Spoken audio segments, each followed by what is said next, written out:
This is Andrew Haggerty with Century 21 Haggerty. Today we're going to be going over the information about brokerage services form. This form is the most important form that you will fill out for your client. It has to be done anytime you have any conversation about real estate with your clients. This form has to be explained and initialed. First, you're going to go over the different types of real estate license holders. One is a broker. The broker is responsible for all brokerage activities, including acts performed by sales agents sponsored by the broker. A sales agent is an agent of the broker. It must be sponsored by a broker and works with clients on behalf of the broker. They work for the brokerage. Okay. Any contract they do is in the broker's name, not in their own. This is important for later parts of this form. A broker has minimum duties required by law. And a client in this situation is the person or party that the broker represents. One, they have to put the interest of the client above all others, including their own.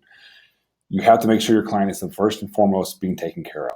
You have to inform the client of any material information about the property or transaction received by the broker. If you get information, you have to give it to the client. Answer the client's questions and present any offer to or counter offer from the client.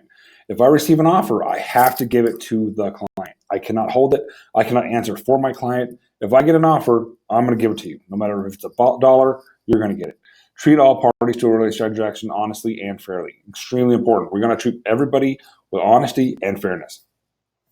Now we're going to talk about the different types of ways a license holder can represent a party. An agent for the owner or seller.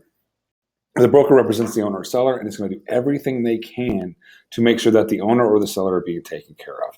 An owner's agent must perform the broker's minimum duties above and must inform the owner of any material information about the property or transaction known by the agent, including information disclosed to the agent or subagent by the buyer or buyer's agent. If I hear anything, I have to disclose that to my client. If they say, listen, I've wanted this home forever, I have to have this home, I'll pay anything, I have to disclose that to my seller. So you need to make sure if there's a buyer in the room that you tell them, listen, if you tell me something, I have to tell them. I am not a secret. Also, if I represent the buyer, my duty is the same as for the seller, but now for the buyer. I'm going to do everything I can to take care of my buyer and get the buyer the biggest and best deal humanly possible. I'm still going to be responsible for the minimum broker duties, but now I must perform the broker's inform the buyer of any material information about the property or transaction known by me, including information disclosed by the agent, by the seller, or by the seller's agent.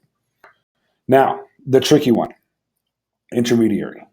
Intermediary is a very difficult thing to do, so you've got to make sure you understand it and your clients understand it. To act as an intermediary between the parties, the broker must first obtain written agreement of each party in the transaction. You will get that permission from the seller in the listing form, and you'll get that permission from the buyer in the buyer's representation form. So you have to have both of those filled out, or you do not have the right to do an intermediary. So that is extremely important to understand.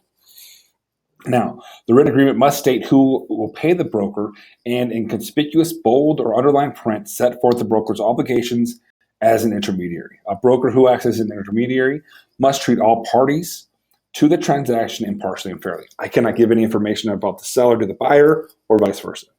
They may, with the party's written consent, appoint a different license holder associated with the broker to each party, but not myself.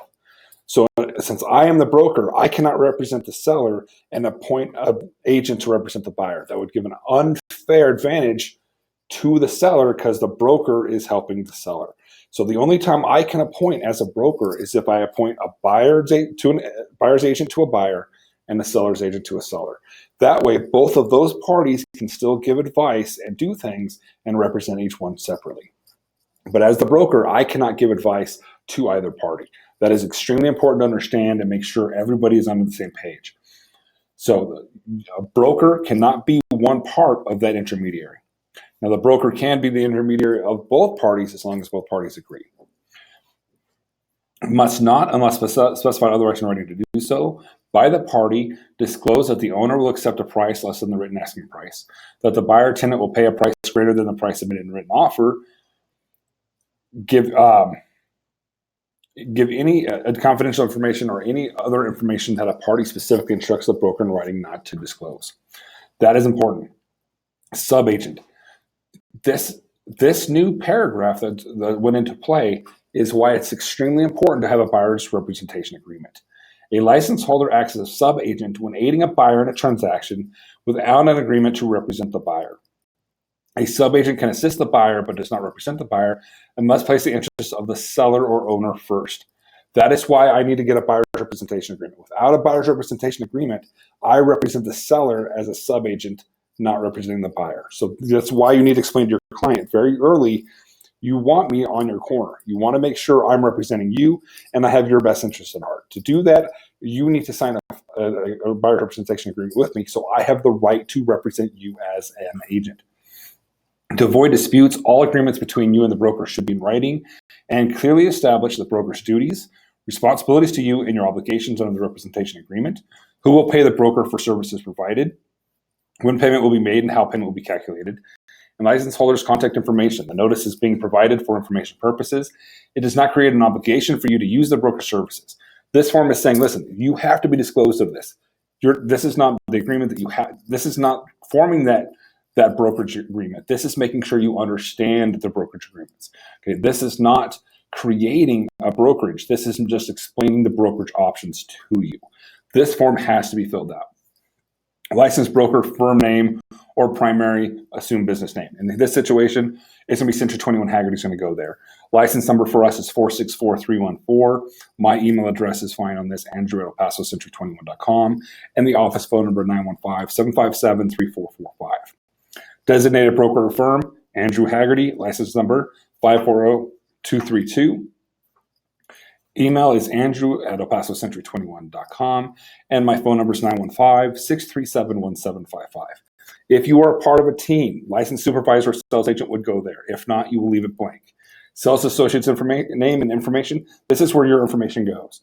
Making sure I did those license numbers correctly because I did it fast.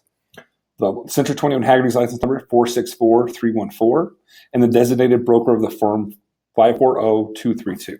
Thank you guys. This form is extremely important. Make sure you get your client to initial it as soon as possible and that it's in the file. Thank you guys. Have a great day.